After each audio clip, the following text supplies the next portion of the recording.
오늘은 3.1절이면서 총회가 정한 사회봉사 주일이라는 날입니다. 3.1절은 우리가 잘 알고 계시는데요, 사회봉사 주일은 뭔가 이런 마음 담아 있으실 것입니다.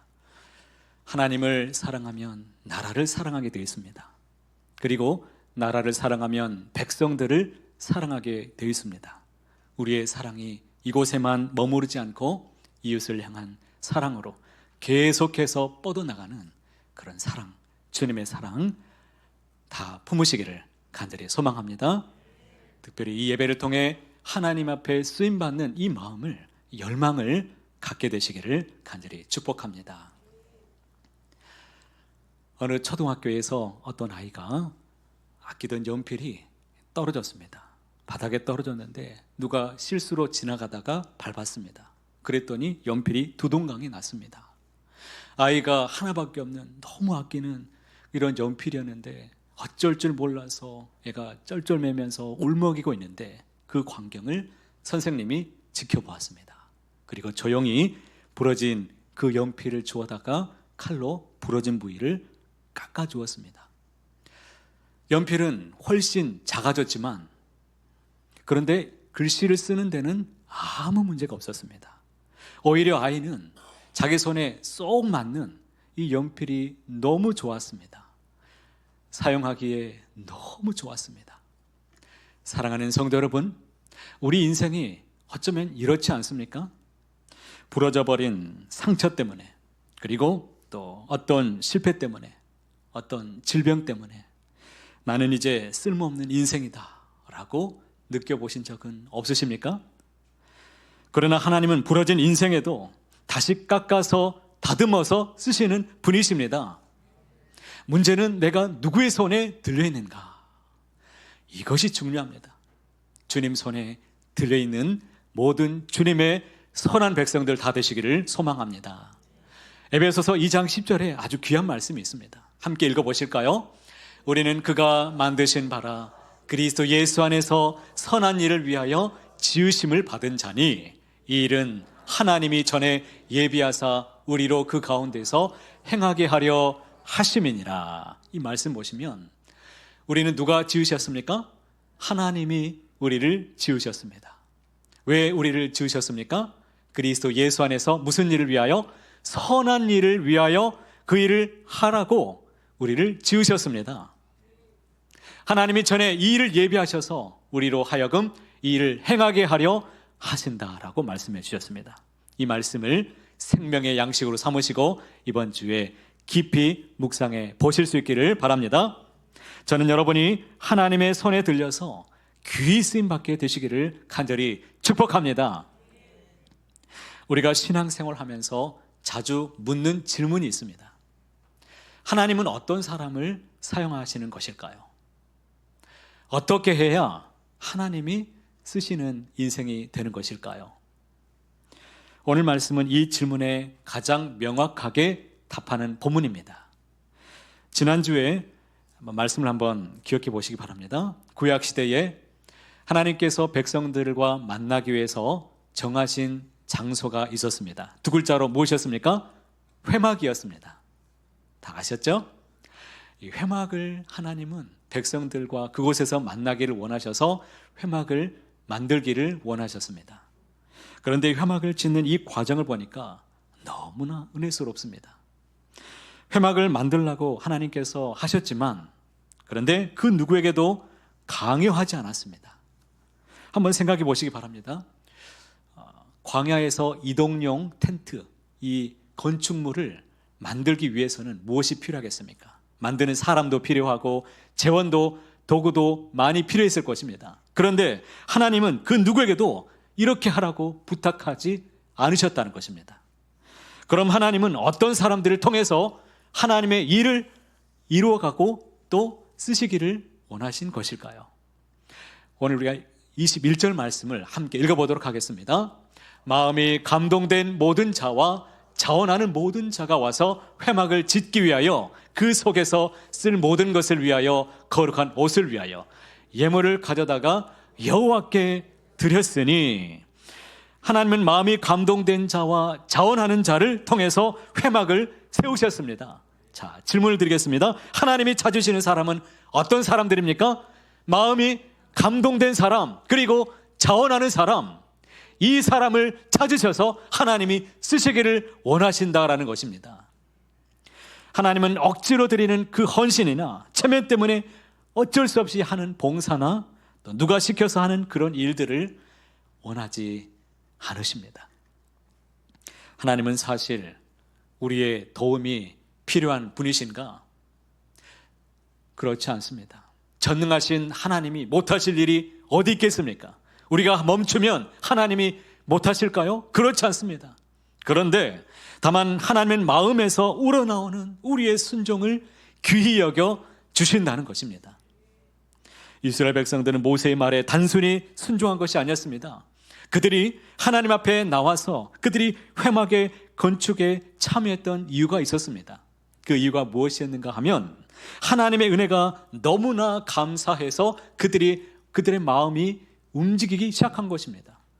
하나님의 은혜가 너무나 고마웠다는 것입니다. 그들에게는 큰 사건이 하나 있었습니다.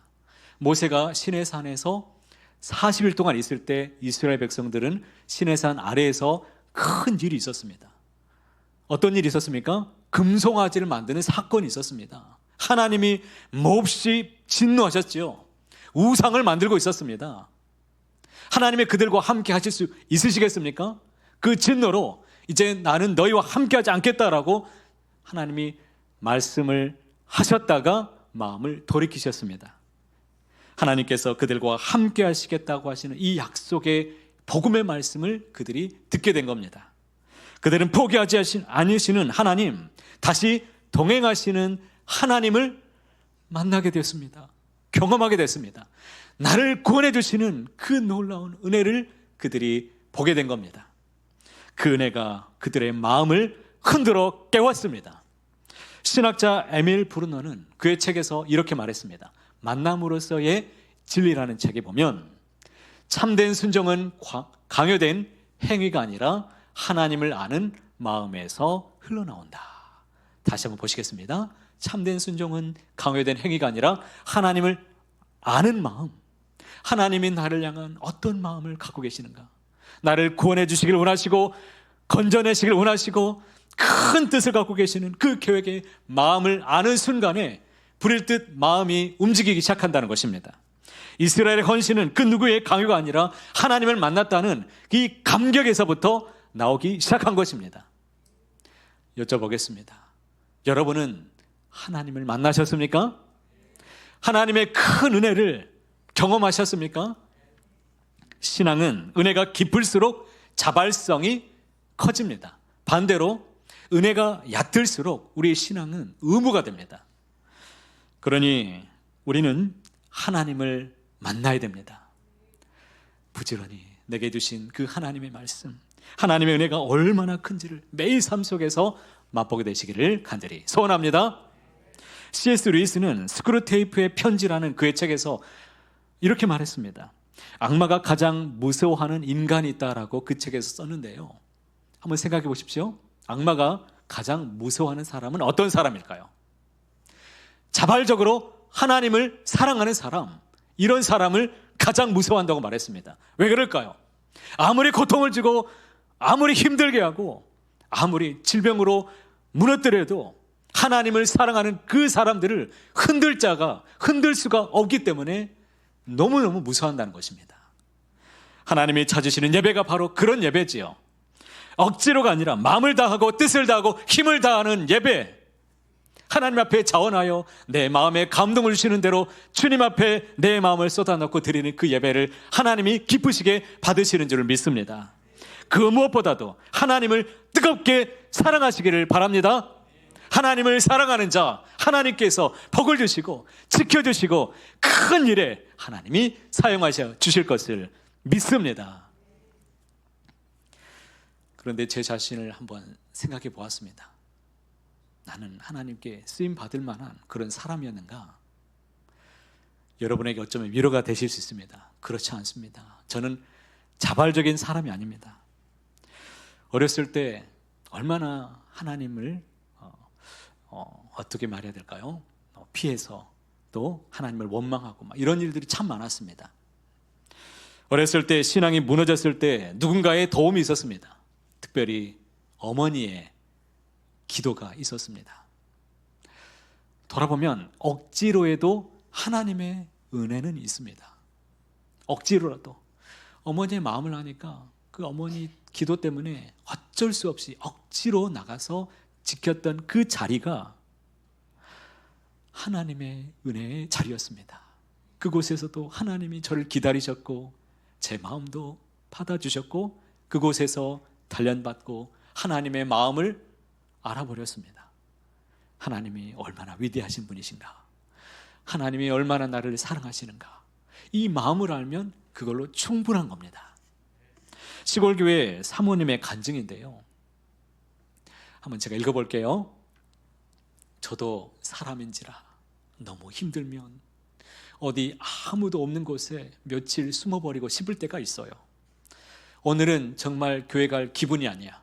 하지만 난 사모야. 컨디션이 안 좋아도 사모라 새벽 기도로 향합니다. 혼자 있고 싶은 날도 웃으며 성도님들을 맞이합니다. 마음이 너무 아파도 사모라 반주 자리에 앉습니다. 그런데 그 억지로가 기적을 만듭니다. 억지로 지킨 그 자리가 내게 위로와 확신이 되고 새로운 원동력이 되어 나를 다시 살게 합니다. 그래서 저는 사모라 정말 행복합니다. 어느 사모님의 고백인데 제가 너무 좋아서 여러분에게도 소개해드립니다. 성경에 보면 억지로 진 십자가가 있죠. 억지로 십자가를 진 사람이 있습니다. 누구입니까? 구레네 사람 시몬이라는 사람이 있습니다. 억지로 십자가를 지게 만들었습니다. 그런데 억지로 진 그 십자가 때문에 그도 구원받고 그의 가족들도 다 구원받았습니다. 사랑하는 성도 여러분, 억지로라도 내 마음을 쳐서 복종시켜 보시기 바랍니다. 거기에도 하나님의 은혜는 있습니다. 하나님께 나아가는 자 절대 공짜가 없습니다. 하나님 앞에 나오면 하나님이 은혜도 주시고 복도 주시고 사용하시고 많은 만복의 은혜를 부어주시는 것입니다. 빈손으로 돌아가지 않게 하실 것입니다. 하나님께서 사랑하는 자를 어떻게 쓰시는가를 오늘 말씀을 통해 자세히 보시기 바랍니다.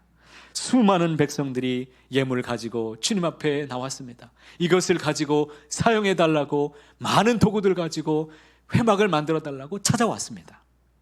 그 예물은 가지고 실제로 아름답게 다듬고 그리고 이 성막을 완성하는 데는 크게 쓰임받은 사람들은 따로 있었습니다. 이 부살렐과 오홀리압이라는 사람이었습니다. 그러면 여기서 우리가 궁금합니다. 목사님, 하나님은 이렇게 재주가 많고 능력 있고 실력 있는 사람, 재능 있는 사람을 더 쓰시는 것 아닌가요?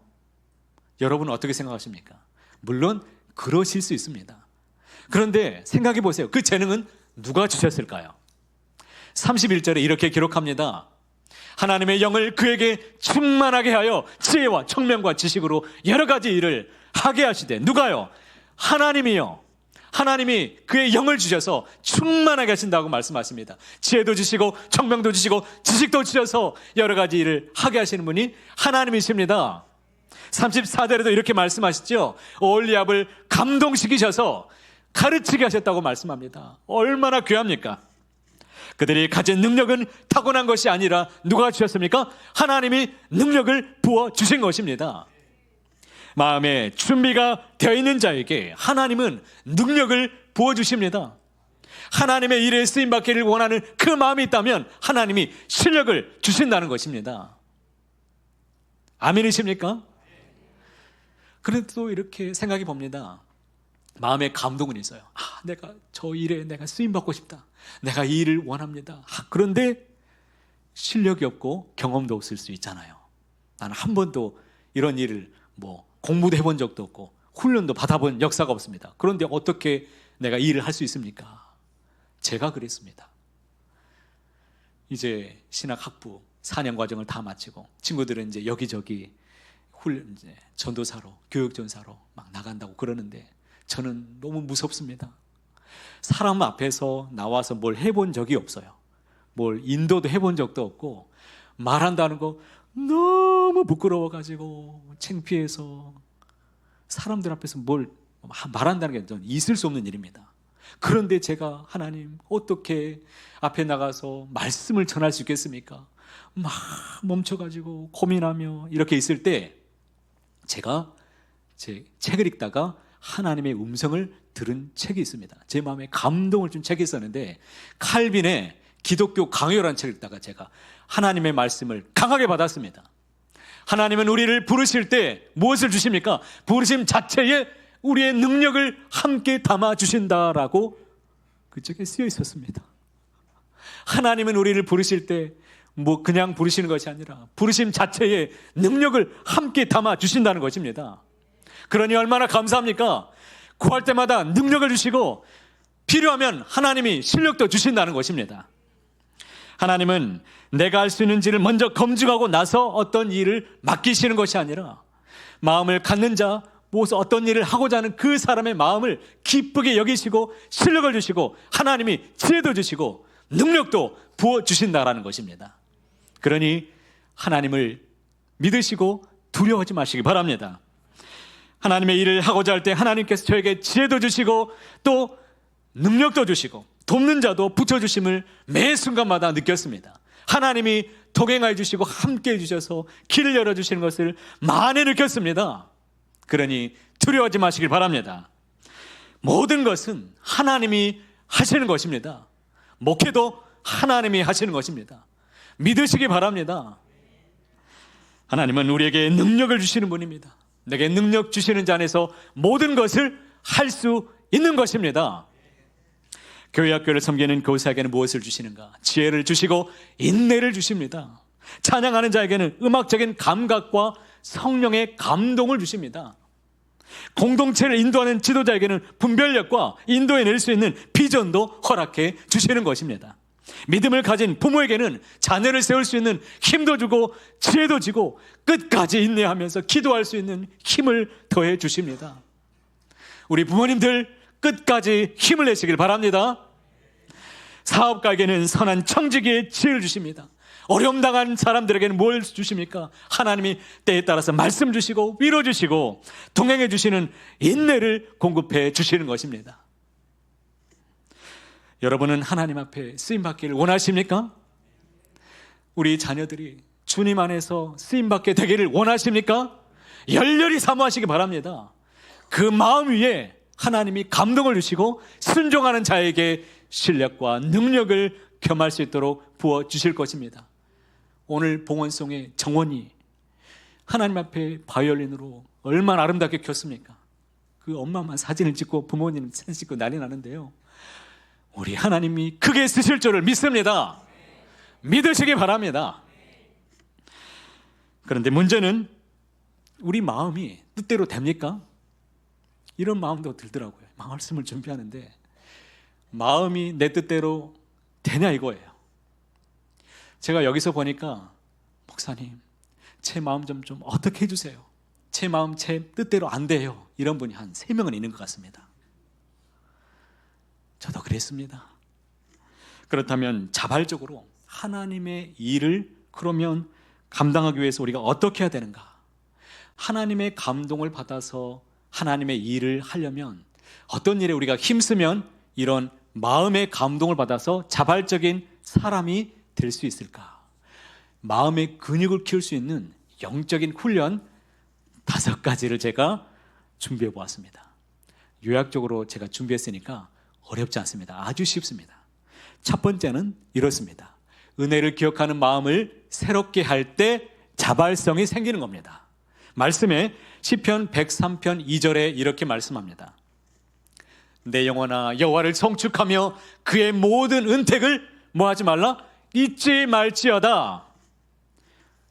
아멘이십니까?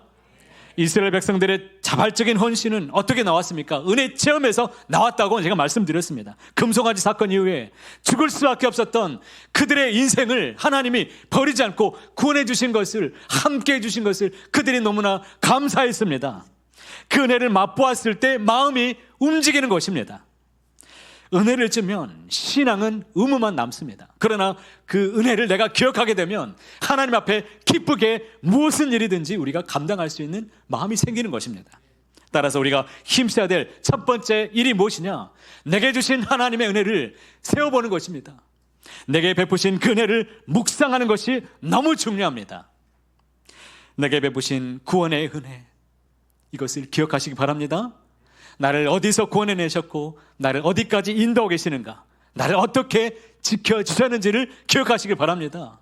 지금도 어떻게 나를 통해서 일하시길 원하시는가, 회복의 은혜를 꼭 기억하시길 바랍니다.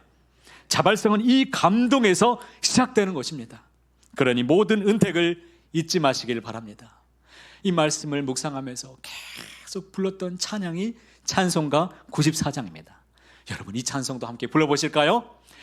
주 예수보다 더 귀한 것은 없네.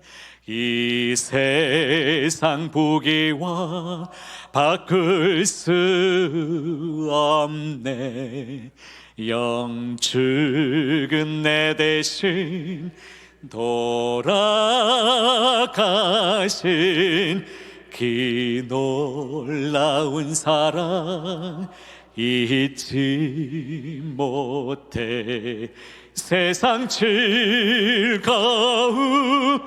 다 버리고 세상 자랑 다 버렸네.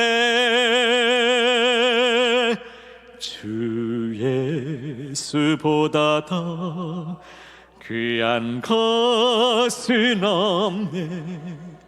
예수 밖에는 없네. 믿으십니까? 주 예수보다도 귀한 것은 없습니다. 이 사순절 기간 예수님의 은혜를 깊이 묵상하시며 주와 함께 믿음으로 살아내시기를 축복합니다. 두 번째는 우리가 어떻게 마음의 자발성을 불러일으킬 것인가? 말씀 속에서 하나님의 뜻과 감동을 구해보시길 바랍니다. 말씀에 디모데후서 3장 16절과 17절 이렇게 말씀합니다. 함께 읽어보겠습니다. 모든 성경은 하나님의 감동으로 된 것으로 교훈과 책망과 바르게 함과 의로 교육하기에 유익하니 이는 하나님의 사람으로 온전하게 하며 모든 선한 일을 행할 능력을 갖추게 하려 함이라. 하나님의 사람으로 온전하게 하시고 모든 선한 일을 행할 수 있는 능력을 갖추게 하시는 것이 어디에서 부어지는 겁니까? 말씀에서 주어진다는 것입니다. 하나님의 감동은 말씀을 통해서 가장 정확하게 우리에게 찾아옵니다. 말씀이 없는 감동은 그냥 껍데기일 뿐입니다. 감정일 뿐입니다. 그날 그냥 번개불처럼 반짝거렸다가 식어져 버립니다. 말씀을 통해서 오는 감동은 분명한 하나님의 사인이요, 하나님의 뜻입니다. 말씀을 가까이 할 때 방향이 보입니다. 내가 무엇을 해야 될지 그 방향이 보이고, 방향이 보이면 마음이 움직이기 시작합니다. 마음이 움직이기 시작할 때 마음의 감동으로 순종할 수 있는 자발적인 순종이 일어나게 되더라라는 것입니다. 그러니 말씀을 가까이 하십시오. 특별히 사순절 기간 성경을 읽으시고 묵상하시길 바랍니다. 주의 말씀은 내 발의 등이요 내 길에 빛이 되실 줄을 믿습니다. 세 번째는요, 할 수 있는 것부터, 작은 것부터 시작해 보시기 바랍니다. 큰 것 찾지 마세요. 내가 할 수 있는 것부터 시작해야 무엇이든지 이제는 할 수 있습니다. 마태복음 25장 23절에 이렇게 말씀하죠. 그 주인이 이르되 잘하였도다 착하고 충성된 종아, 내가 적은 일에 충성하였음에 내가 많은 것을 내게 맡기리니 내 주인의 즐거움에 참여할지어다. 아무것도 하지 않으면 아무 일도 일어나지 않습니다. 작은 것이라도 내가 해내길 원하는 마음이 있다면 순종해 보십시오. 거기에 하나님께서 마음의 감동을 계속해서 부어주시는 것입니다. 요즘 제가 건강 검진을 하고 나서 현타가 와가지고 이렇게 살면 안 되겠다 해서 운동을 다시 재개하기 시작했습니다. 그런데 운동이 아무리 좋아도 내가 오늘 하루 막 잇몸 일으키기 100개 하고 뭐 턱걸이 이걸 한 50개 해야지, 그러면 큰일 나죠. 다음 날부터 못합니다. 제가 할 수 있는 것부터 천천히 하면은 되는 겁니다. 모든 일이 그렇습니다. 엘리사의 별명이 있습니다. 엘리사 선지자의 별명이 뭔 줄 아십니까? 열왕기하 이 2장, 이 3장에 보면 엘리야의 손에 물 부어주는 자라는 말씀이 있습니다. 그는 어떤 사람이었냐면 엘리야의 손에 물 부어주는 사람이라는 별명이 있었습니다. 그러니까 허드렛 일만 하는 사람이에요. 사람들이 보았을 때 중요한 일을 하지도 않은 사람입니다. 보니까 부름받아서 엘리사가 선지자가 되겠다고 제자로 훈련받겠다고 엘리야 선지자에게 왔습니다. 그런데 엘리야 선지자가 맨날 시키는 것은 물 부어라 내 손에, 그리고 세숫물 떠다주고 밥 짓고 무슨 청소하고 빨래하고 맨날 이런 잡일만 시키니까 무슨 제자가 됩니까? 그런데 하나님의 뜻이 거기 있었습니다. 아주 작은 일부터 시작했을 때 성령의 이 영감을 갑절이나 그에게 감동을 주셔서 선지자 노릇을 할 수 있도록 하나님이 이끌어 주신 것입니다.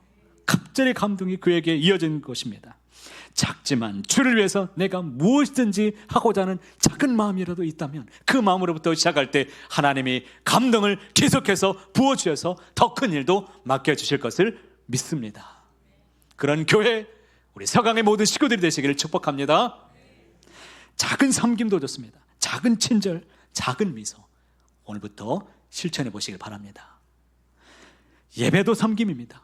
내가 예배 자리를 지키는 것, 하나님이 가장 기뻐하시는 섬김의 모습, 그렇게 되시기를 바랍니다. 네 번째는 성령의 도우심을 구하면서 기도할 때 마음이 움직여집니다. 기도할 때 성령의 감동을 하나님이 그 주를 통해서, 기도주를 통해서 부어주시는 것입니다. 빌립보서 2장 13절에 이렇게 말씀하죠. 같이 함께 읽어보겠습니다. 너희 안에서 행하시는 이는 하나님이시니 자기의 기쁘신 뜻을 위하여 너희에게 소원을 두고 행하게 하시나니. 기도할 때 마음에 감동이 일어납니다. 기도할 때 하나님은 자기의 소원을 그 사람에게 부어주셔서 행하게 하신다라는 것입니다. 성령께서 감동을 주실 때 우리의 마음에 변화가 일어납니다. 이 부살렐과 오홀리압의 마음을 하나님이 감동을 주셔서 소원을 두시고 하나님이 일하신 줄을 믿습니다. 그러니 주님 앞에 기도하시길 바랍니다. 작은 기도도 좋습니다. 예수님의 이름으로 구하십시오. 주님, 제 마음 좀 붙잡아 주십시오. 주님, 제 마음을 움직여 주십시오. 제 마음이 자꾸 움직여지지 않습니다. 제가 저를 어찌할 수 없으니 저를 좀 불쌍히 여겨 주십시오. 제 마음 좀 감동케 해 주십시오. 은혜 좀 부어 주십시오. 기억하게 해 주십시오. 주님을 만나게 해 주십시오. 그렇게 기도해 보시기 바랍니다. 기도의 줄로 하나님이 감싸 주시고 인도해 주실 것을 믿습니다. 기도는 우리의 마음을 회복하는 가장 중요한 영적인 훈련이라는 사실을 꼭 기억하시고 예배 자리, 기도의 자리는 길을 쓰고 나오시길 바랍니다. 마지막 다섯 번째는 공동체와 함께 할 때 자발적인 마음이 일어납니다. 히브리서 10장 24절에 이렇게 말씀합니다. 서로 돌아보아 무엇을? 사랑과 선행을 격려하라고 그랬습니다. 서로 돌아보시고 사랑하시고 선행을 격려하게 되시기를 축복합니다. 혼자 있으면 신앙도 식어져 버립니다. 혼자 있으면 사탄의 먹잇감이 되기가 너무 쉽습니다. 그러나 함께 있을 때 어떻습니까? 서로에게 불쏘시개가 돼가지고 이 가마의 화력이 활활 타오르는 것입니다. 누군가의 섬김은 또 다른 사람의 마음에 감동을 줍니다. 누군가의 사랑은 또 다른 사람들에게 사랑의 마음을 전해줍니다. 누군가의 기뻐하는 마음은 또 다른 사람의 기뻐하는 마음에 움직이게 만들어줍니다. 또 다른 사람의 헌신으로 이어지게 된다는 것입니다. 그러니 신앙도 같이 함께 하십시오. 더불어서 이곳에서 함께 하자고 고면하시고 서로 돌아보아 사랑하시고 선행을 격려해 주시기를 바랍니다. 그럴 때 우리 마음이 움직여진다는 것입니다. 이제 말씀을 맺겠습니다. 제가 5가지를 말씀드렸습니다. 다 기억나십니까? 그래서 제가 다 썼습니다. 캡처해 두시기 바랍니다. 하나님께 쓰임받는 5가지 영적인 실천. 자, 첫 번째는요, 은혜를 기억하는 것입니다. 내게 주신 은혜를 절대 뺏기지 말고 기억해내시길 바랍니다. 두 번째는요, 말씀을 가까이 하시기 바랍니다. 하나님의 말씀을 가까이 하십시오. 세 번째는요, 작은 순종을 오늘부터 그냥 실천하십시오. 작은 것부터, 내가 할 수 있는 것부터 해보시기 바랍니다. 네 번째는요, 성령의 도우심을 구하며 기도하시길 바랍니다. 그 기도의 주를 통해 하나님의 능력과 감동을 부어주실 것입니다. 다섯 번째는요, 신앙 공동체 안에서 서로 사랑하고 격려하며 살아내시기를 축복합니다. 이런 삶의 자리 위에서 하나님은 우리의 마음을 움직여 주시고 그 마음 위에 능력을 부어주시고 그 능력 위에 하나님의 큰 역사로 이루어 주실 줄을 믿습니다. 혹여 우리의 마음속에 부러진 연필과 같은 마음이 있습니까? 나는 나이도 많이 들었고, 나는 노쇠했고, 질병도 있고, 나는 배우지 못했고, 환경이 열악해서. 여러분, 그래도 하나님은 쓰실 수 있습니다. 하나님은 깎아서 쓰시는 분이십니다. 주님의 손에 들려있기를 바랍니다. 바라기는 하나님 손에 꼭 들려서 하나님의 일에 귀하게 쓰임받는 서강의 모든 식구들 다 되시기를 높으신 주님의 이름으로 간절히 소원합니다.